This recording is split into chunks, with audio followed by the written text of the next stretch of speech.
want to point out that the sun shines down its power to all the world and makes the wind blow strong as it will.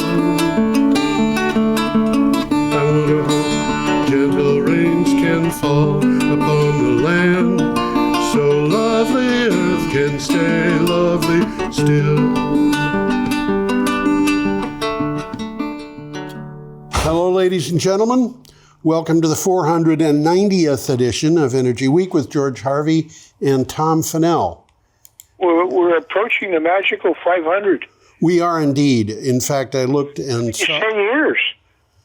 Yeah, well, we started in 2013. So we're getting close to 10 years, yeah. Yeah, absolutely. Just for everybody who's tuning in and doesn't know, and I think most of our audience probably knows the drill by now. The news material that Tom and I will be talking about comes from my blog, geoharvey.com, which you can visit, and you can click on the calendar to look at the pieces that were put up on that date. We are starting on the 15th of September, which is a week ago today being Thursday the 22nd.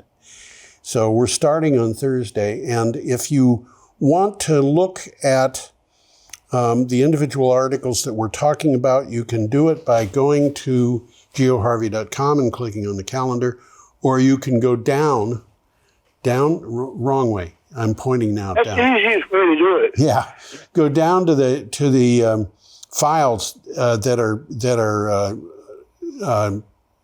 available down on the screen. One of them is the actual website that Tom and I use for developing the show, and the other one is a download of that website's week into a file, which you can download. Both of them have live links to the articles that you can look at. I was just going to say, these are all linked to the original article, and some of them are well worth pursuing if you got the time. Absolutely. Some of them are really well done. Should we just go ahead, Tom? Do you have anything else to say before we start? Yes. We start with an interesting article from CNN. I'm going to put the picture up, and this is a fellow named Evan Chouinard, who is the founder of a company called Patagonia. They make outdoor gear. Yeah. They do good quality stuff. You can buy their stuff at Sam's. Absolutely. And, so what do you have for a title for the article, Tom? Patagonia's founder transfers ownership into two entities to help fight the climate crisis. He's putting his money where his mouth is. Good for him. I guess he is. Patagonia, Patagonia, based in Ventura, California, sells outdoor apparel and equipment. It was founded in 1973 by rock climber Evan Chouinard. He and his family are transferring ownership to two nonprofits, which will use its profits, that is to say, the nonprofits will use their profits to fight climate change. So, there you go. Yeah. We'll use their profits. Yeah. As you said... I mean, it's true. It's accurate, but it sounds funny. Yeah. As you said, this guy and his family, they're putting their money where their mouth is. And he's made a lot of money, and he's putting some of it back. Yeah. I mean, good for him. Yeah, good for him. This is a brand of capitalism that perhaps we should encourage. Absolutely. Okay, should we go on, or do you have more there? I think we've covered that one. It's from CNN. So if you want to link, you want some more information about it, link to it. Yep. Our next item is from CleanTechnica. This is an interesting picture of a skateboard. That is not a skateboard that you stand on and cruise across parking lots. This is a... That's the chassis of a car. That's the chassis of a car. And in electric cars... The battery in the middle, it says one on it, which is the name of our next energy. Yes. Yep. And that is a structural component of the car. Yeah. Okay, this is from CleanTechnica. This is the car of the future. This is just what they're building now and will continue to be building. I think so. What do you got for a title of the article? Our Next Energy, the name of the company, to showcase anode-free battery with a 600-mile range. How? I can't conceive of that. You can't what? Conceive of an anode-free battery. I have no idea what that means. Anyway. The anode is the electrode where the electrons flow in. Yeah. And the cathode is the electrode where the electrons flow out. So if they're flowing out from the cathode, they got to get back into that battery in order to do some useful work. Yeah, but they don't have an anode. I don't figure. I can't figure this out. But let me read the synopsis. Our Next Energy says it created an anode-free battery cell with an energy density of 1,007 watt-hours per liter. Now, that's really significant because it means that you don't need big batteries to hold the electricity. The new cell eliminates the need for graphite and anode equipment, which could make it possible for manufacturing costs to be as low as $50 per kilowatt hour. And that is super. It sounds pretty low. Oh, it's unbelievable. You know, I remember reading several years ago that the world would enter into a transformative time when the cost of batteries dropped to $200 per kilowatt hour. These people are talking about. By the way, this kilowatt hour is not what you pay for when you use electricity. Yeah, it's the capacity of the battery. Yeah, it's kind of like the difference between 5,000 gallons of water and a truck that will carry 5,000 gallons of water. That's a good analogy. Yeah, 5,000 gallons of water, you're talking about, I don't know, $5,000, whatever. 5,000 gallon truck, that's not cheap. And here what we've got is a battery that could carry be produced for $50 per kilowatt hour. And that's just super, super inexpensive. And if they can bring this thing to market and do that, this is going to be a big deal. Well, you know, you've heard me say on the show that in 4 years of college that we discussed batteries for 47 minutes. I thought it was 17 minutes.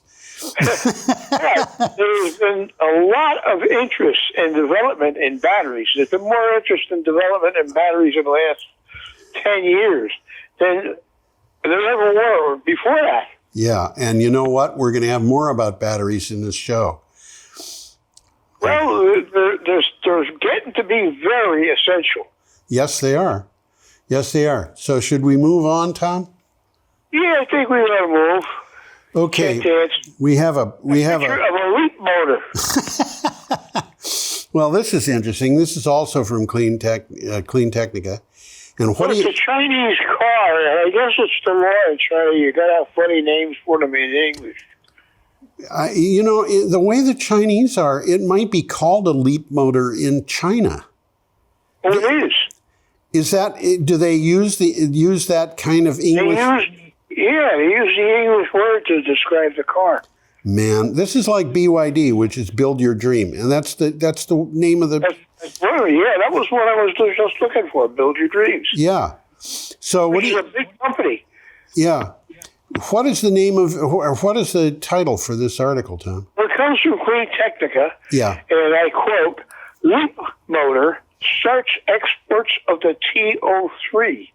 There you're looking at it. And the first 60 units are on their way to Israel. No, that doesn't sound... They've been using up all of their production capabilities within China, and now they're starting to expand that worldwide. Yeah, and that doesn't sound all that significant. They're sending, well, let me read the synopsis. Chinese EV manufacturers have been exporting vehicles to Europe and other places, but are now starting to really position themselves for global exports on a larger scale. The Leap Motor T03 or TO3 is one example. The car starts at the price, which is the equivalent of 10,000 euros in China. Euro is almost the same as a dollar. So this is a I was just going to say, say, as of Tuesday, the dollars and the euro are at par. Right. And this is, so here's a car that if you're in China, you could buy it for $10,000. Absolutely. And that is significant. That means that they've got. I think last week we talked about how much cars cost. Yeah. And $10,000 is quite a bargain. Yes, indeed. Yeah, that's right. Okay, should we go on? Yeah, dance. Okay, we are up to. What is that? I don't know what that is, Tom. You tell me. We're up to Well, it comes from CNN, and it's a pilot for a floating offshore wind turbine. Yeah. We are up to Friday, which is September 16th here, and you have a title for the article, don't you? Biden administration announces plan to develop floating offshore wind turbines for the West Coast. Yep. And by the way, on the East Coast, the continental shelf is shallow enough that they don't have to be floating. We can anchor them to the ocean floor. But out on the West Coast, where there's great demand, they don't have this shallow continental shelf. So they have to have floating turbines. Yep. Several new initiatives to develop technology for massive floating offshore wind turbines were announced by the Biden administration as part of an effort to launch offshore wind in California and elsewhere on the U.S. coastlines. And they're getting serious about it. They're getting serious about it, although it's interesting to me. That particular turbine, which you see in the photograph, is almost a scale model. It's a pilot project that was it's small. It's small, and it was put out by the University of Maine, and I think that is actually off the coast of Maine at Castine. I think you're right. Yeah, Castine. I think you're right. Castine was where my grandfather grew up. Oh, that's interesting. Yeah, his father had died. They lived in Montreal, and his mother moved. Why she moved to Castine, I don't know, but she moved to Castine and made a living doing laundry and teaching French.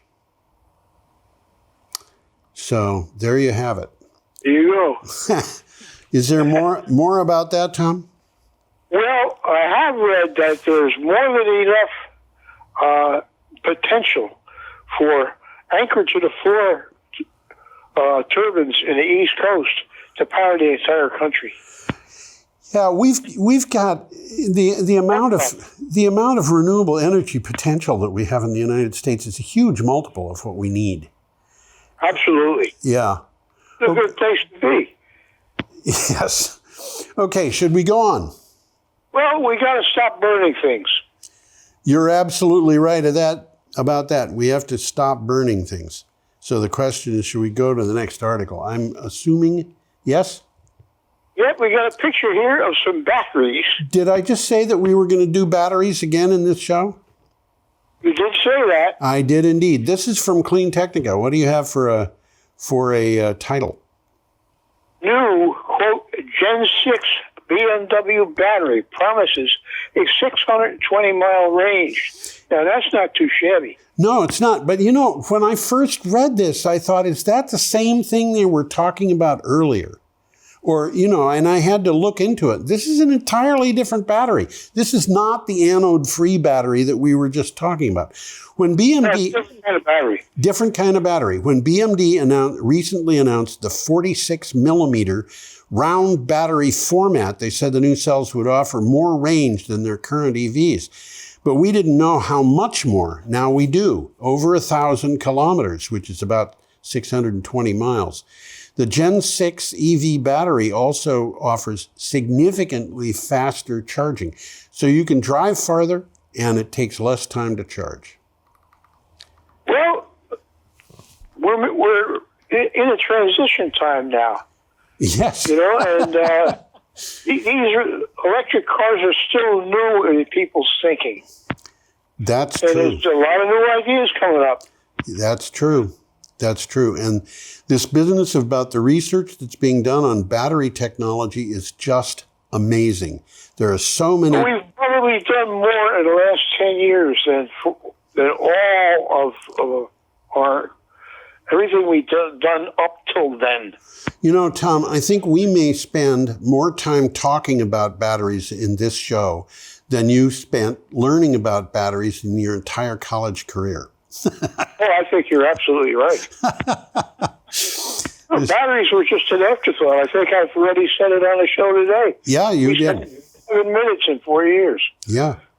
Okay, should we move on? Yeah, let's move on. Here we've got a picture there of 3 trucks. We do indeed. Let me put. And they're Volvo Trucks, which, by the way, is not the same company that makes Volvo cars. Yeah. And it says, and I quote, Volvo Trucks ramps up big electric truck production. Yes, and this is another thing that we go through twice, I think, in this show, talking about truck production. This week, Volvo Trucks made waves in the heavy-duty truck space by becoming the first manufacturer to begin series production of an all-electric 44-ton heavy-duty semi-truck. The Volvo truck lineup includes 6 electric semi-trucks for a wide range of applications. Well, it comes from CleanTechnica. I should have mentioned that. Yeah. You got They're interesting-looking trucks. The one all the way on the right does not appear to have a grill. You always make that observation, Tom. Well, if you got electric cars, you don't need grills. Yeah, that's true. You have a thing that almost looks like a grill, which is kind of hidden away behind the bumper or something like that. And it's basically just to cool something off. I don't know, but you're not cooling an internal combustion engine, so you don't need much. Well, batteries do need a little bit of cooling, but not a heck of a lot. Yeah. Yeah. Well, let's move along here. We got a picture of again, a battery. Huh? I told you there was more about batteries. And you know, this particular picture, I really looked forward to having this on, because here you've got a guy who's obviously working on this flow battery, and he happens to be sitting on one of the tanks. Sitting on one of the what? One of the tanks holding the liquid for the flow battery. Oh, is he sitting on? Oh, okay. I was wondering where the tanks were. Yeah, and so he's on a tank. Yeah, there are 2 tanks there, and it's hard to tell where one begins and the other ends. But you can if you pay really. Just to reiterate, a flow battery uses I'll call them tanks. It uses reservoirs. That's right. Of the working fluid, which in some cases is even water. Yeah. And they can be lakes. They can be. There's no limit to the size of the flow tanks. Yeah. The flow battery is a small, very small operative battery, but it's all dependent upon the reservoirs. Well, the size of the membrane will give you the power. Exactly. So if you're looking at kilowatts or megawatts, you're talking about the size of the membrane. And in this particular case, that membrane box, that black thing that's in front of this guy that he's got his computer on, that's the essence of the battery. Yeah, and that thing is really big compared to those tanks. I think that what he's doing is testing the membranes out. And the tanks are just tiny by comparison. So this looks like it might be I don't know how many kilowatt battery, but if you tried running it, it'd probably run out of electricity in an hour or something, because the tanks are so small. It doesn't have much in the way of reservoirs, right? That's right. That mechanism there is the essence of the battery. That's correct. And it's very big. If you replaced those little bitty tanks with big tanks, all of a sudden, you've got a battery that could power whatever it's going to power for a long, long time. So these flow... Well, we've seen some pictures of flow batteries with very large tanks. Yes. great big large globes. Yeah. Or, like I said, they could be ponds, they could be lakes. They could be as big as you want them to be, and so if you wanted to have a flow battery that could keep you going for a year, you could do it. You just need to have lots and lots of tanks to carry the liquids. Well, let's move along and read the article. What it says: how vanadium flow batteries expand applications. And vanadium is just one form of flow battery, but it's the company that makes them is leading the research on this.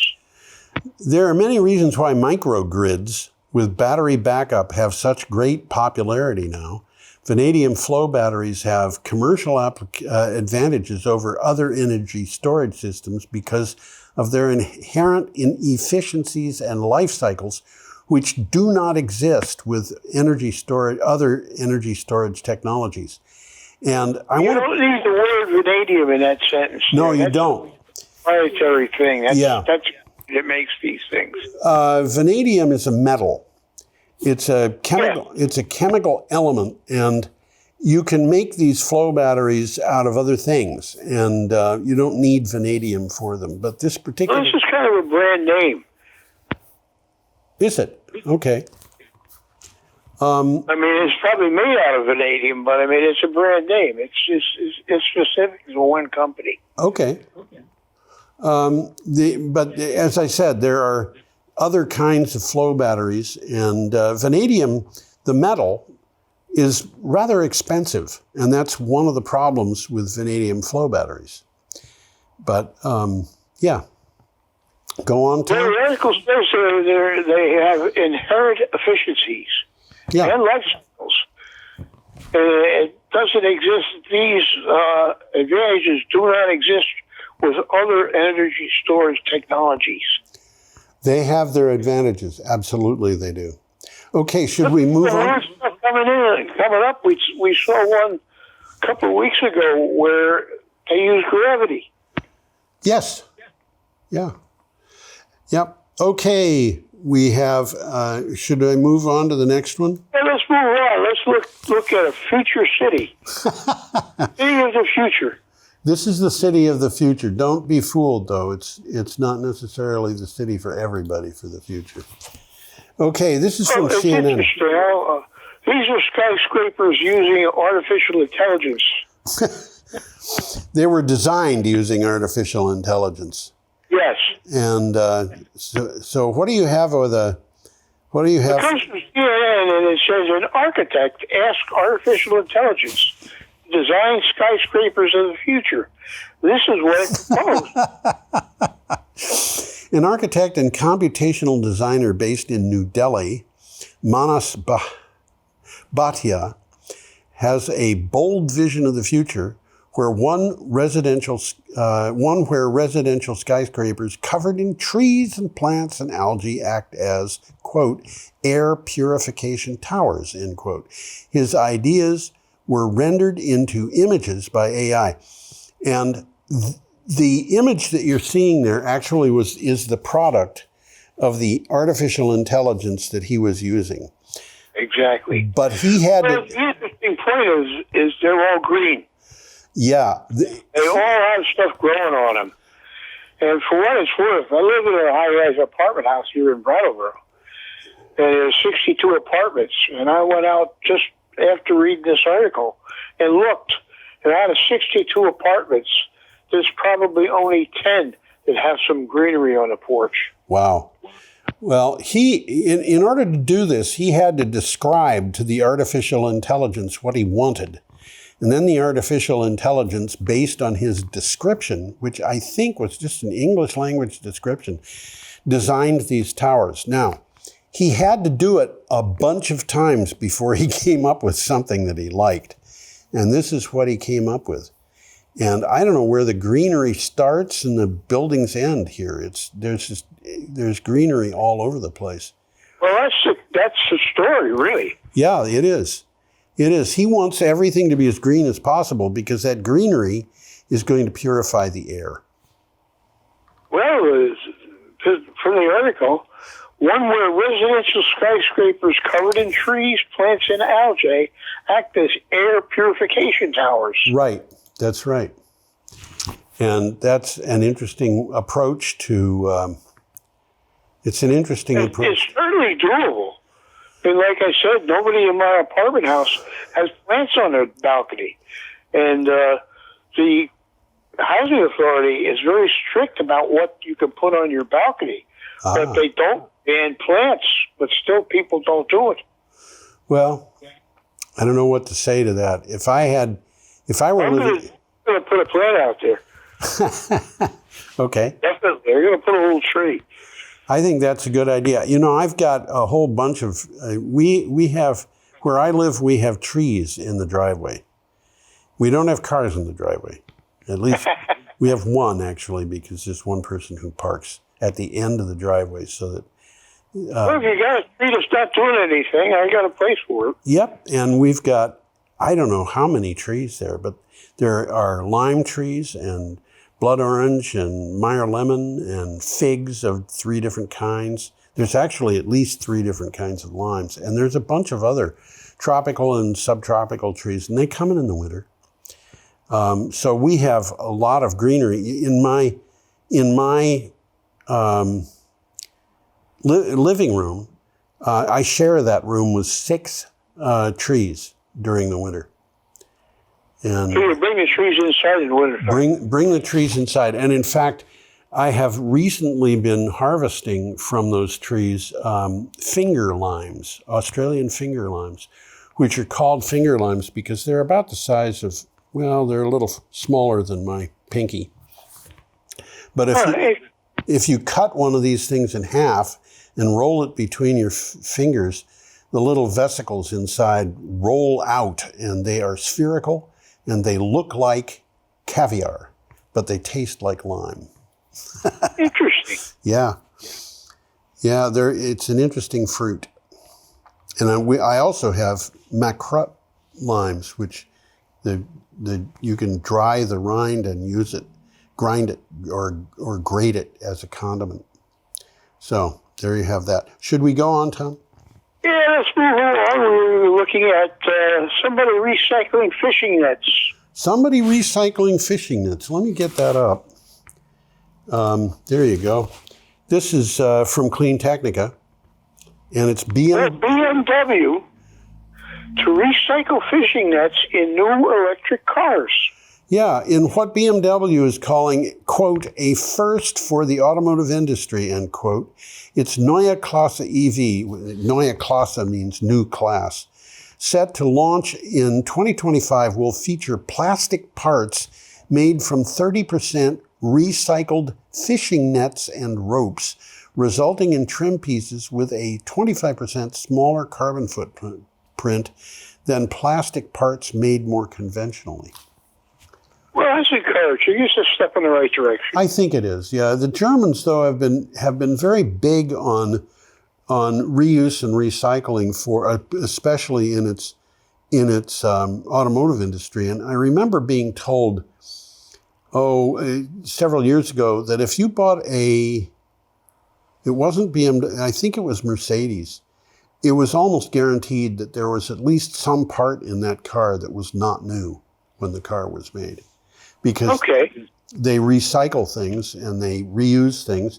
And you know, well, we have a long way to go. I mean, things should be designed to be recycled. They should be. And a lot of those things in German vehicles are designed to be recycled. So exactly. This is not new thinking on the part of BMW, but it's a new idea. And it's interesting that they would choose fishing nets. I don't know what else you would do with fishing nets, to tell you the truth. Okay, we have the next item here is from Nature World News, and we have a picture of mangrove trees. Well, we've talked about mangrove trees on the show before. They may be unsightly at low tide, but they're very useful. All you have to do is look at this photograph, and waves don't get through there very easily. They're broken up by those roots. And mangroves are one of the very few plants that will grow in a place like this because there's almost no oxygen in the soil under these mangroves. So this is a special kind of thing. What do you have for a title for the article? Mexican mangroves help mitigate climate change by capturing carbon. Well, we mentioned that. That's what mangroves do. Yeah, mangroves are known to reduce heavy impact of storms, but their benefits go beyond that. Scientists found that the Mexican mangroves helped in climate change by capturing carbon. The scientists urge communities to preserve mangrove forests. Bingo. That's important. Absolutely. Okay, we are a little behind schedule, Tom, and I think we should try. Let's speed it up a little bit then. Yeah, let's do that. Okay. A picture of a bus being charged. Yeah, apparently the man with the blue shirt here on the right is describing to everybody else in that group how those things that are hanging from that structure above the bus will be lowered and come into contact with the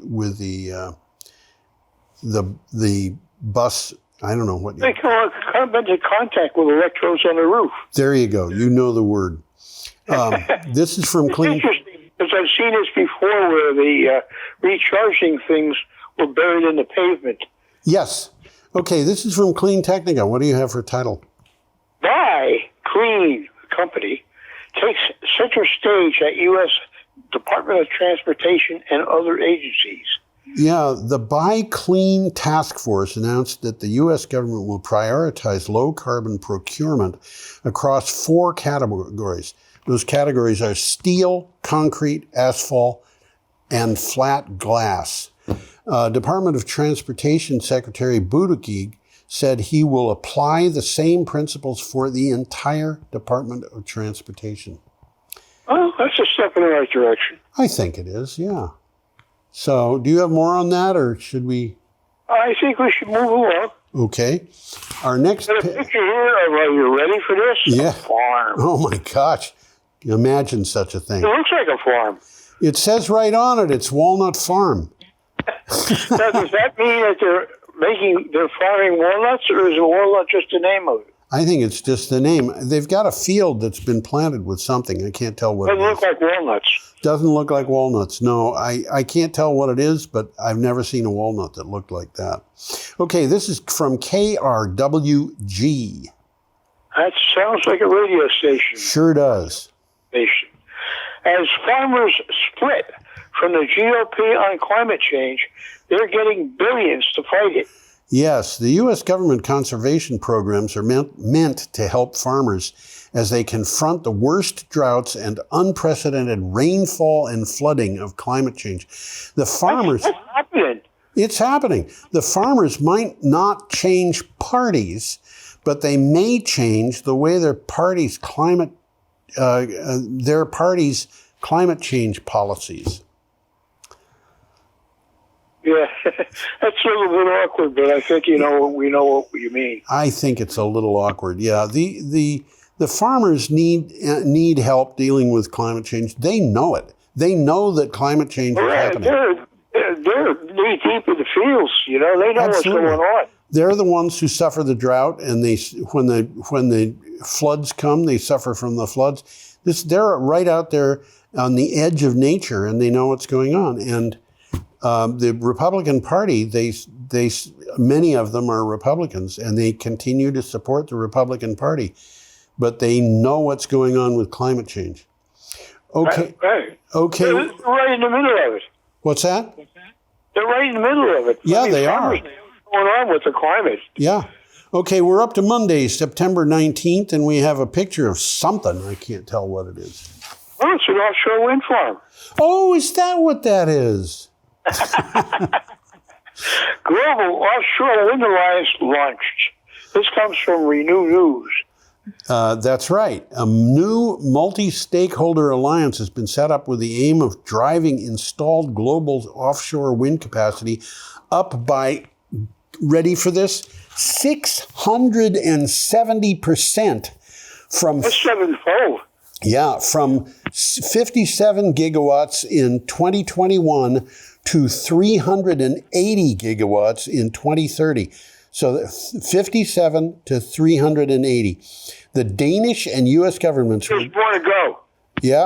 the Danish and U.S. governments were joined by the International Renewable Energy Agency, the Global Wind Energy Council, and others. And the others include both organizations, companies, and other governments. So, moving right along from the publication Architecture and Design is a picture of a rooftop solar system. That's and right. we should be seeing a lot of them all over the place. Yeah.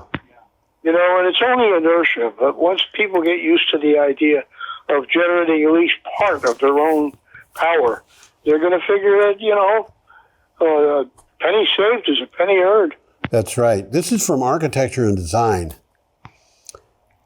Graphene-based battery set to make domestic renewable energy even cleaner.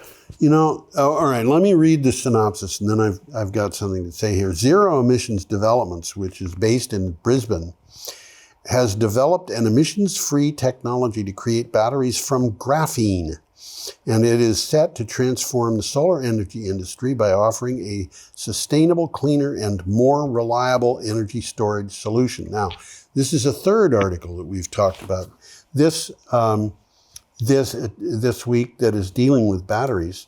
And the thing about this one, somebody came to me, I'm going to say a week ago, maybe 10 days ago, and had a thing in which a person wrote an article, and in it was the description of the fact that bigger pieces of graphene had to be manufactured for a particular technology to put into use. And the person asked me, what do you think of this? And I said, I don't think much of it, because graphene's been around for a while, but nobody knows really how to make it in large quantities. Well, graphene is a form of graphite.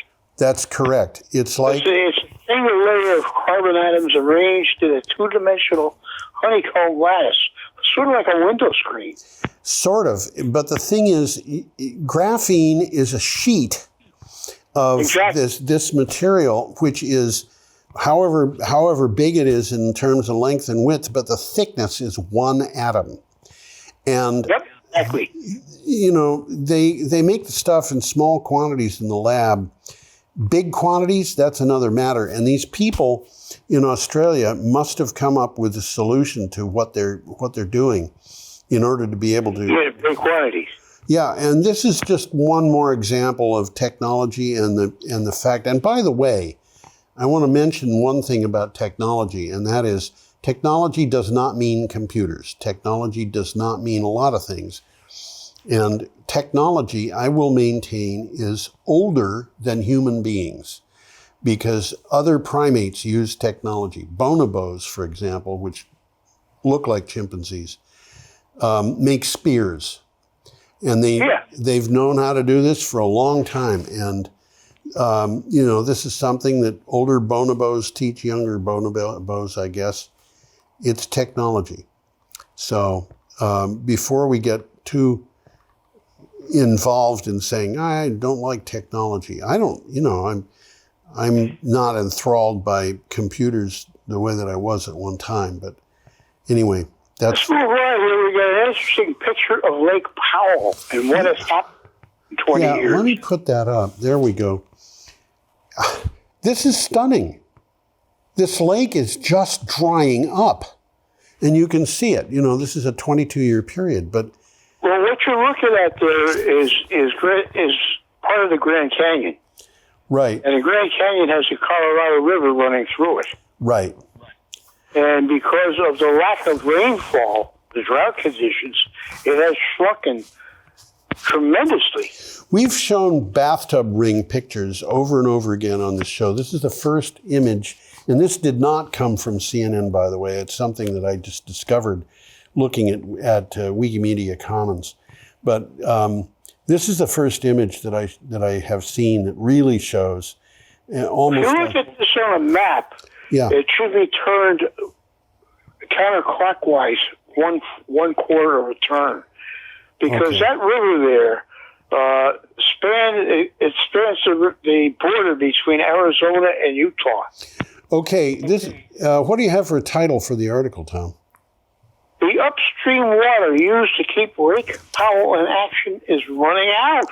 Yes, upstream reservoirs in the Colorado River Basin might not have enough water to keep Lake Powell above a critical threshold indefinitely. Federal officials warned about this in recent weeks as the West's ongoing mega drought saps water from across the region. Now, it's interesting, after Wednesday, when this went up, this was on the September 19th, the monsoon in that area dropped an enormous amount of water, and it actually will increase the level of Lake Powell slightly, a little bit. Okay. But it's not, we're going to be back to the same problem as soon as the monsoons are over. Should we go on? Can't dance. Okay, we are up. September 20th. Yeah, this is Tuesday, September 20th. We have an article from Scientific American. And a picture of a car getting recharged. That's correct. Imagine that. What do you got for a title? Why electric vehicles won't break the grid. Yes.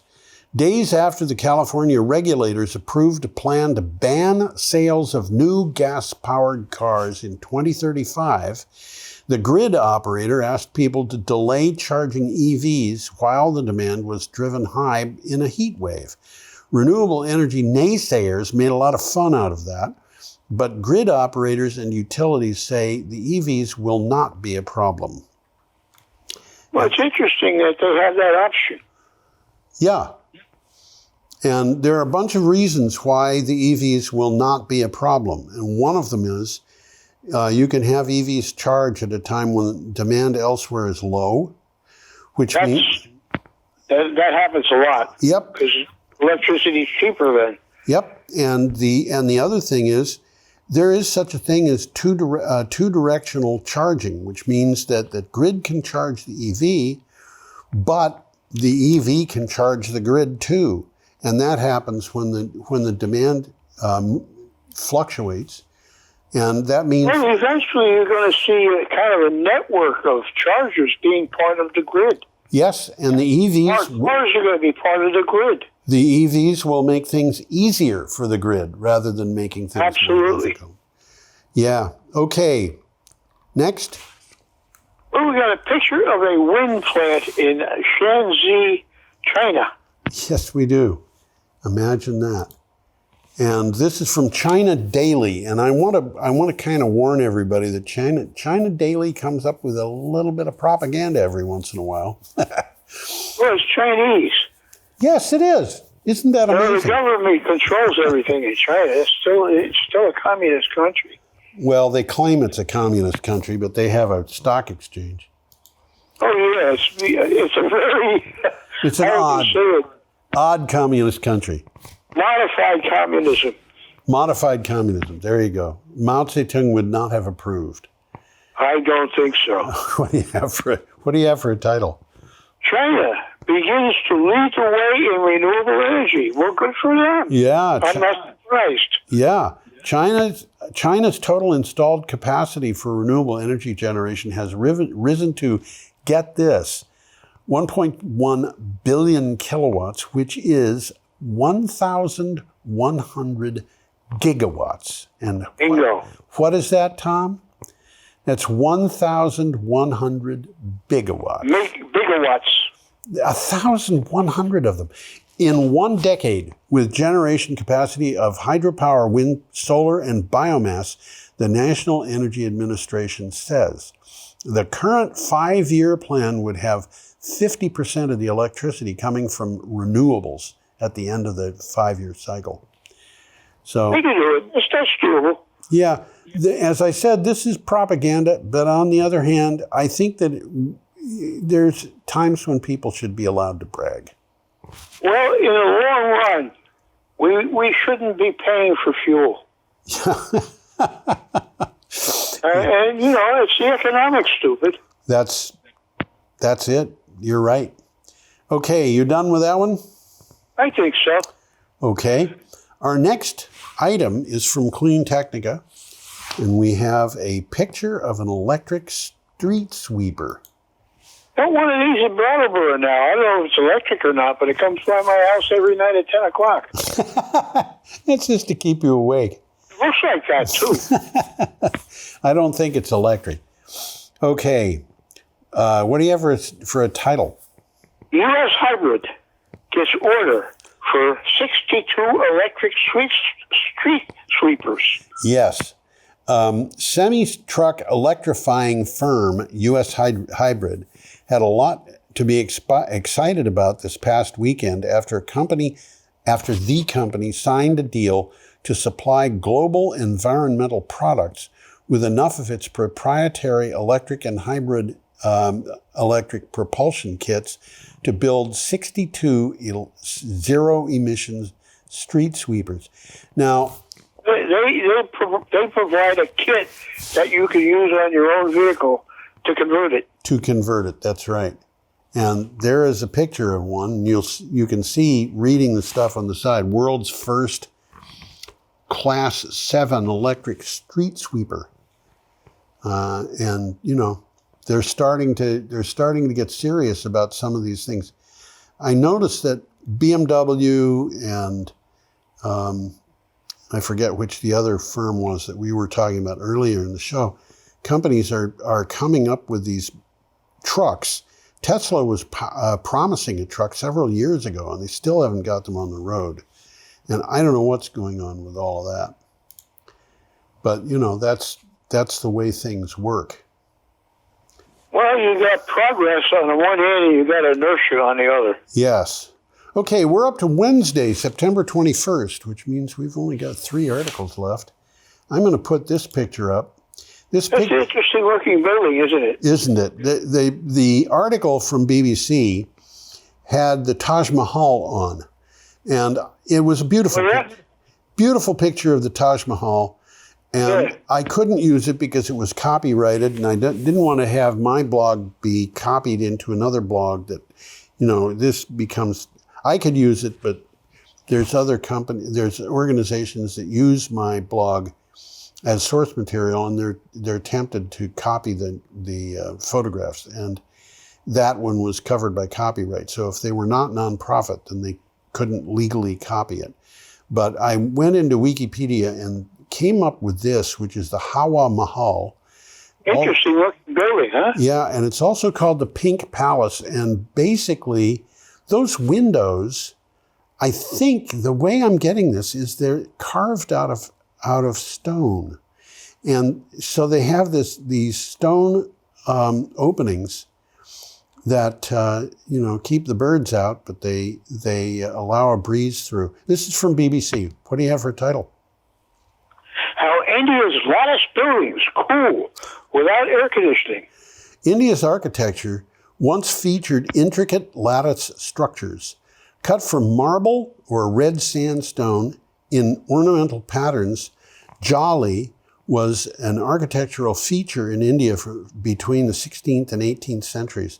Now, modern architects search for better ways to keep buildings cool, and the system is coming back. You know? Well, they had something good in the past. They gave it up, and it's coming back because it makes sense. Yes, and it reminds me, by the way, of bungalows, which had big porches, and the bungalows had plants that were growing that would provide a screen on the porch, not a screen to keep insects out, but this was a living green wall. And these things actually made the porch of the bungalow cooler because of evaporation. They would cool the air off.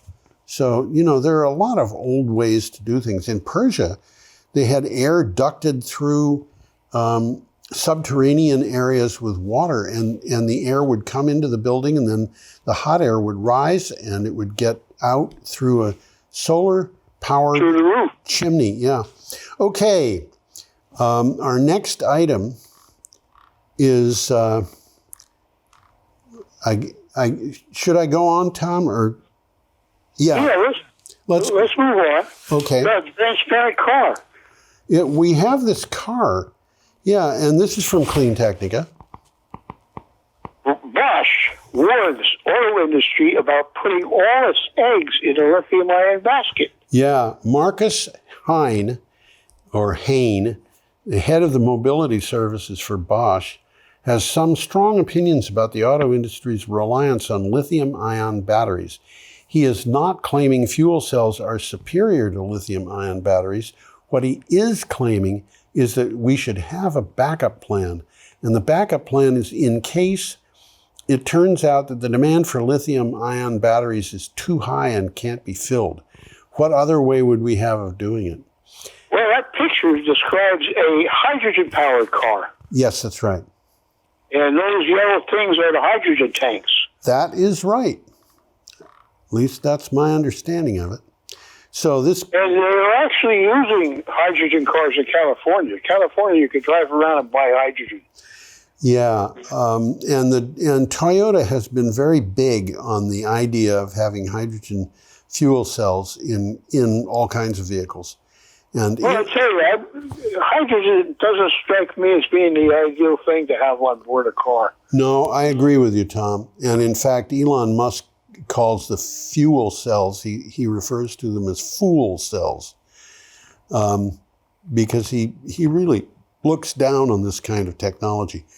But the man at Bosch really is making a point. Now, I want to make another point here, and that is, you don't have to have hydrogen, or the choice is not hydrogen or lithium ion rather.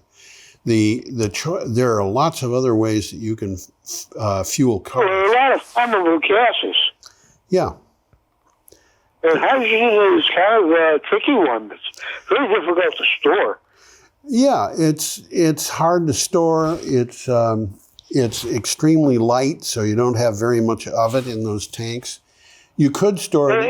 It'll filter through a steel tank. Yeah, and you could those tanks are full of gas, not liquid. You could store it as a liquid if you could just figure out a way to keep it 400 You degrees. gotta keep it cold. 400 degrees below zero or something. I forget That's pretty cold. It's pretty cold, yeah. It's pretty cold. Okay, we have 6 minutes to go, and we have one. We got a wonderful thing up there. It's a wind farm. How about that? How about that? Let me put that up. This is a wind farm, and I went and found this as an illustration in the article. The article is in The article's in PV Magazine. Renewable energy as a price stabilizer. This is one of the most fascinating articles I've seen. On Monday, and that is last Monday from today being the 22nd of September, the price of electricity was a little below 49 euros on the Leipzig exchange in Germany. Now that's 49 euros per megawatt hour, which translates... I was just going to say megawatt, yeah. Yeah. So 49 cents for you and me. 4.9 cents, Tom. Yeah, right, 4.9. Yeah. Just a nickel. Yeah. It was higher in countries more dependent on fossil fuels. For example, it was 141 euros in Poland and 257 in Switzerland. Now just think about that comparison. It was 49 in Germany, 141 in Poland, and 257 in Switzerland. So in Switzerland, it was more than 5 times as expensive as it was in Germany. And a lot of the reason for that is because the Germans are getting so much of their electricity from wind power. In France, with its dependence on nuclear, the price was 169 euros per megawatt hour. And the point of the article is to show the price of electricity is curbed by the presence of renewable electricity, and it is kept down and it is kept much more stable. And well, that makes sense. It does. And one of the things I find very interesting about this is the Russians shut off that natural gas pipeline that runs from Russia to Greifswald in Germany. what is it called? The Nord Stream. I've read about it. It's a big pipeline. It's a big pipeline, and they shut it off. They said, in fact, we did a report on this. I think it was last week. About it. There was leaking of oil going on, and so they had to shut down the pipeline, and they can't fix the leak because the parts that are needed are embargoed from Germany. So, they're just saying, well, you can't have the oil. You can't have the gas. And meanwhile, they're flaring gas in a place where people in Germany are very well aware of the fact that the gas is just being burned. It's not going to Germany. Instead, it's just being allowed to burn in Russia. And that's a sin. Well, these the things that have been going on with Russia in the last few months years are, I think, in fact, there's some seriously bad stuff going on here. People are. I worked in Saudi Arabia for about 3 years. Yes. And when I first entered Saudi Arabia, you could see from the sky, the airplanes, flares all over the place. And when I left, most of those flares were gone. Really? Why was that? Oh, they were capturing the gas. They were capturing the gas so they could sell it. Yep. There you go. Yeah. Well, it makes a lot more sense, to flare this gas, just burning it, It's yes. a hell of a waste of money. It's a horrible waste of money. Well, it's also a waste Especially if that's what it is you're selling. Yeah, well, they were selling oil primarily, I think, and they regarded the gas as a waste. This was a byproduct. Yeah, a waste. They managed to capture it and sell it. Yes, indeed.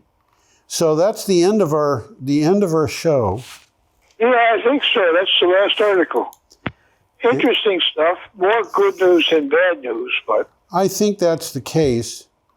Some of the stuff, the prices of electricity storage and so forth going down, the price of batteries at $50 per kilowatt hour. These batteries are getting to be very, very inexpensive. And that is going to have, if that report is correct, that's going to have a remarkable effect, I think, on... Well, people are taking a new look at batteries for the first time in ever. I think that's true, yeah. And the price, we have this thing called Wright's Law, which says that the prices of things are predictable based on the numbers of those things that are being produced. And they have been showing that the price of batteries has been going down by 23% per year over a period of time. And at that rate, what we're talking about is the price of batteries has got into disruptive territory now. And there's competitive ways of storing energy to batteries. Absolutely. That are being developed too. Absolutely. So we have to say goodbye, Tom. As sad as that is. Adios, amigos. Adios, amigos. I'm off camera. I'm on camera. I'm waving goodbye. Tom, I know, is waving goodbye because that's absolutely. I wouldn't miss this. And I wouldn't miss this for anything. We are saying have a wonderfully worthwhile week. Bye all.